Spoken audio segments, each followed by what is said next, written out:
These are the most miraculous earthquake survival stories ever recorded.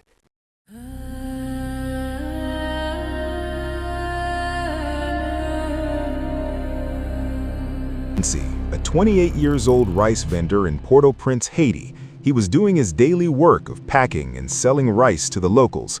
But on January 12, 2010, a magnitude 7 earthquake turned Haiti's capital into a graveyard, killing over 200,000 people in 35 seconds. Evan was at the Croix de Bossale seaside market when the ground suddenly opened up beneath him. The first thing he felt wasn't the shaking, really. It was the sound. Pretty much thunder exploding from underground. Walls and concrete pillars around him cracked. The market's metal roof twisted like paper. Within 5 seconds, the ceiling came down. Within 10 seconds, he was buried under 3 stories of debris. And in what felt like an instant, he was in complete, suffocating darkness. Here's what you gotta understand about survival under rubble. The human body can live roughly about 3 days without water, but 7 days is the maximum if you're incredibly lucky. But Evan? He survived for 27 days. How is that even possible? Doctors believe he had access to rainwater. Port-au-Prince had light rain during those weeks, and water must have seeped through the cracks in the rubble. He sucked moisture from concrete. His body went into something called starvation mode. His metabolism slowed to almost nothing, burning fat and muscle just to keep his heart beating. Day 1, he screamed for help until his voice gave out. Day 7, he stopped feeling hungry. Day 14, he started hallucinating. Day 23, the Haitian government officially declared an end to all search and rescue efforts. But on day 27, someone heard tapping. Faint, rhythmic tapping coming from the ruins of the market. The market had been looted, burned, and abandoned. Nobody should have been there. When rescuers finally pulled Evan out, he was delirious, emaciated, and weighed 40 pounds less than when he went in. His feet were covered in festering wounds. He was so disoriented that he didn't realize he'd been rescued. He thought he was still under the rubble. But here's the unbelievable part. Evan claimed that someone in a white coat had been bringing him water while he was trapped. Doctors, rescue workers, family members, nobody knew who this person was. Some say he hallucinated. Others believe someone found him days earlier but couldn't extract him and kept him alive in secret. To this day, nobody knows the truth. His first coherent words when he realized he was free, "Where is my mother?" She had assumed he was dead. When they reunited at the U.S. field hospital, she held his hand and whispered, "I thought you were dead, but God kept you from dying." Evan Muncie holds the record as one of the longest survivors under earthquake rubble without consistent food or water. Medical experts still study his case, but his story isn't even the most emotionally devastating one. What happens next involves a father who spent 10 days underground and made the most heartbreaking phone call you'll ever hear. These stories show us what's possible when survival instincts kick in. And hey, hit that subscribe button because the next story is going to leave you speechless.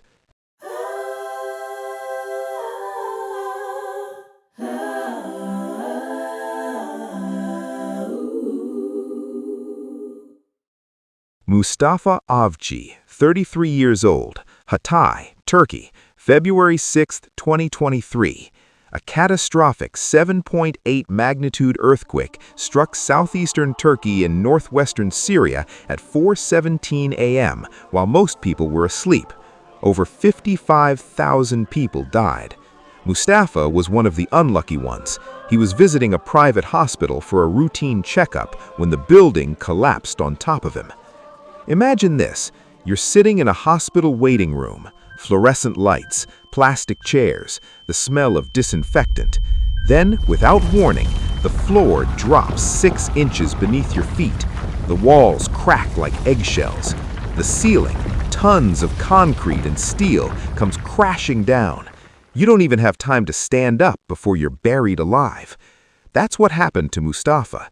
He was pinned under a collapsed floor slab, his legs trapped, his left arm crushed beneath concrete, in pitch-black darkness with the weight of an entire hospital on top of him for 261 hours. That's how long Mustafa Avci survived under that rubble. Let me put that in perspective. That's nearly 11 days. No food, barely any water. Temperatures at night dropped to a bone-chilling -32 degrees Fahrenheit. But here's the thing. Mustafa had something most survivors don't talk about. He had a reason to survive. 5 hours before the earthquake hit, his wife had given birth to their first child, a baby boy. Mustafa had become a father just hours before being buried alive, and he'd never even held his son. On day 8, he heard drilling directly above him. Hope surged through his chest. Then, silence. The drilling stopped. He thought they'd given up. In that moment, he later admitted, he started to let go. He closed his eyes and prepared to die. But on day 10, 261 hours after the earthquake, a machine operator clearing surface debris noticed something. A leg dangling from a pile of rubble. And it was moving. When rescuers pulled Mustafa out, he was conscious, wide-eyed, and shockingly calm. They strapped him to a stretcher, fitted him with a neck brace, and as they rushed him to a field hospital, a rescue worker handed him a cell phone. This is the moment that went viral around the world. Mustafa called his friend, and with tears streaming down his face, he asked one question. "How is my mother and everyone? Did everyone escape okay?" His friend, sobbing on the other end, could barely speak. "Everyone is well. They are all waiting for you. I am coming to you." Mustafa's voice cracked. "Let me hear their voices, if just for a moment." And then he did something that shattered everyone watching. He kissed the hand of the rescuer holding the phone and said, "May God be happy with you 1,000 times." This man had just spent 11 days buried alive, had lost 30 pounds, had open wounds on his legs from lying in the same position for over 200 hours, and his first thought wasn't about himself, it was about his family, it was about his newborn son. When Mustafa finally met his 12-day-old baby at the hospital, he held him for the first time. Nurses said he didn't speak. He just stared at his son's face and cried silently for an hour. Mustafa Avci is still alive today, raising his son in a container city in Haiti. But his rescue came on day 10. The next story, however, the survivor didn't wait for rescue at all. He went into hell itself to save the people he loved. If this story hit you hard, do me a favor and subscribe, because the next story is about a man who refused to accept that rescue workers couldn't save his family, so he grabbed scuba gear and dove into a tsunami. Yes, you heard that right. Let's go.